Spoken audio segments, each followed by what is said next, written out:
Hey, it's Ellie. Welcome back to another episode of a Planet Coaster Fairytale Land speed build. So, last episode, I got the basis of my park done, and I actually did a little bit of more landscaping off recording after I finished that video because I realized things were looking a little bare at some point. So, yeah, I spruced up the landscaping a little bit, and now what I'm doing is building another ride. I messed with the paths quite a bit here. The paths are still very tricky for me. I recorded like 3 or 4 episodes of this now, and I've built this park. I have a test park that I'm just messing around with, and I also finally started a challenge park. So that one has limited money. It's a little slow after just building unlimited in this sandbox mode. So I'm still kind of getting used to that. I just kind of play it when I'm not paying as much attention to the game because a lot of the times I have to wait for the money to build up anyway. So it's alright if I just kind of let it run for a little while. It'll just make me more rich as time goes on.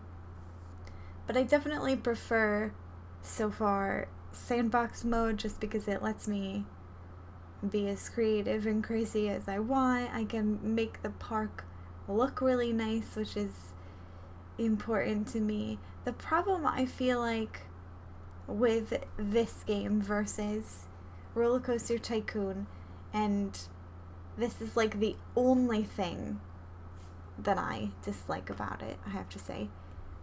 And that's the fact that because it's not on a grid, it makes it very hard to do your decorating afterwards.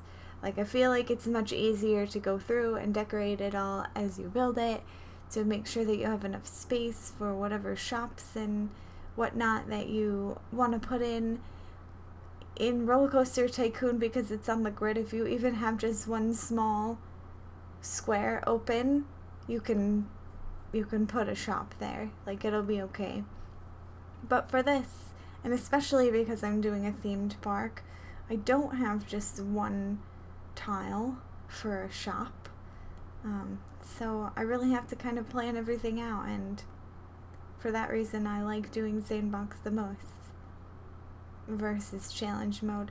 I mean, challenge mode is fun, don't get me wrong. I still can build a nice park there, and obviously it's more challenging, so it's kind of the way the game is meant to be played a little bit. Actually, I feel like the scenarios are really the way this game is meant to be played, but I haven't done any of those. I just really don't care for starting with pre-built parks. It just bothers me.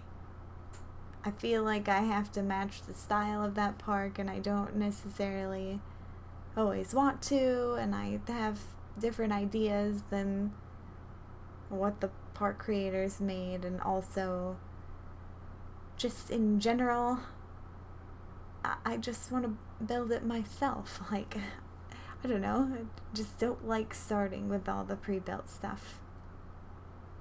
So anyway, I should talk about what I'm doing in this episode, and that is building this ride. Super descriptive. Yeah. So this is some kind of, I don't even know what it's called, like the Screaminator or something similar to that. It's just one of those rides that whooshes you up to the top, and then you kind of free fall for a while and back and forth and so on until the ride is done. And so what I decided to do to put this ride in my park and still have my park look like a fairy tale was make it a castle, like a watchtower. I think I call it West Watchtower.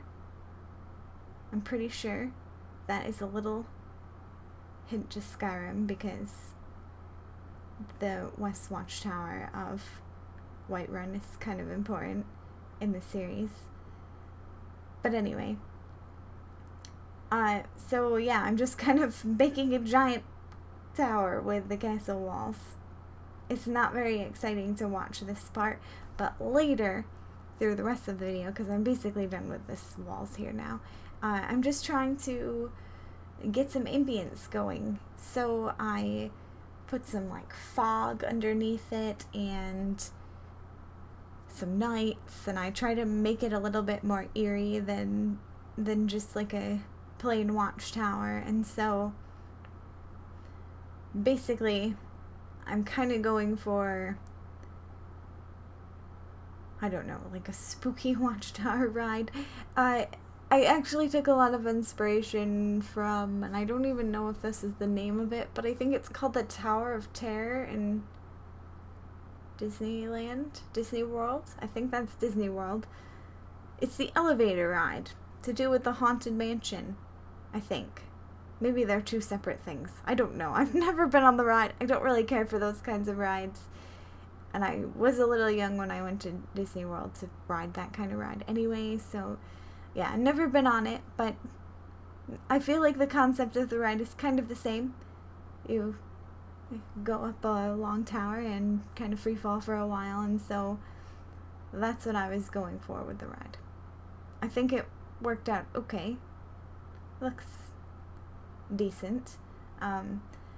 Next episode, I end up building a sort of small castle off the side of this, which I think makes it look a little better too, like it's actually part of something.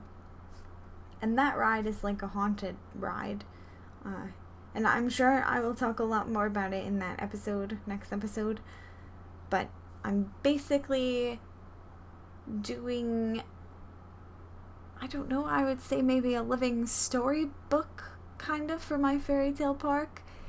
So I want people to basically walk through different areas and there be like sort of a story going on. So for the start, you've got the creepy watchtower, which is broken or whatever you want to call it, and so the knights are guarding there and they're trying to keep it protected. And then the little castle that I built off of it is the west wing, I guess, whatever I'm gonna call it. I really haven't decided yet, but basically the story is that a witch came and put a curse on the castle and made everything haunted and alive and whatnot. So that's basically the theme of the ride, and then I'm gonna carry that through to have like a haunted forest, I guess. There's a lot of creepy trees that I can put in. There is a ride, just a plain ride that is like a witch ride. So I'm going to use that in that area to kind of theme it, because what I'm also having a hard time with is just getting the basic rides to go along with the theme well enough. Because I don't want like a giant witch just in the middle of nowhere. It needs to be more themed, otherwise it's just going to be a sort of mosh pit of fairy tale things, and I don't want that. I want it to be more with more of a flow, I guess. I don't know if I'm making any sense really, but yeah, that's what I'm going to try to do. So I'm sure that I will carry that on and think of different stories for different areas of my fairy tale park. So I'll have like a pirate mermaid lagoon area that will maybe connect to the forest, and it'll just feel like you're walking through a storybook. That's what I want. Like you're actually in a fairy tale and you're just experiencing it for yourself. I didn't really decorate this flying chair ride, to be honest. I thought it looked decent enough that it would be okay not to have any real decor around it. Like, I'm not gonna hide all of the rides if I can get away with it, because it's a lot of work. Like, I just spent an entire hour or two building up just this one ride. So yeah, yeah, it takes a long time. But actually, the build is about over. I think I'm gonna go into a little bit of a preview. By the way, I figured out how to do free look camera, so from now on the walkthrough at the end of the episode will be a lot smoother and it'll just look a whole lot better because I didn't realize that there was a free look, and so I've just been moving around in my regular old choppy camera and it looks pretty terrible.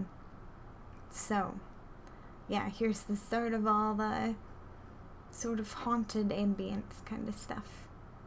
I think it's gonna turn out pretty good. I'm excited to see how the park ends up looking when I'm done with it. And then I'll probably start over because I'm not very good at building yet. But anyway, I hope you enjoyed the video. If you did, make sure to give it a like and subscribe to my channel because I'll be posting Planet Coaster videos frequently. Thanks for watching. I hope to see you in the next video. Until then, bye!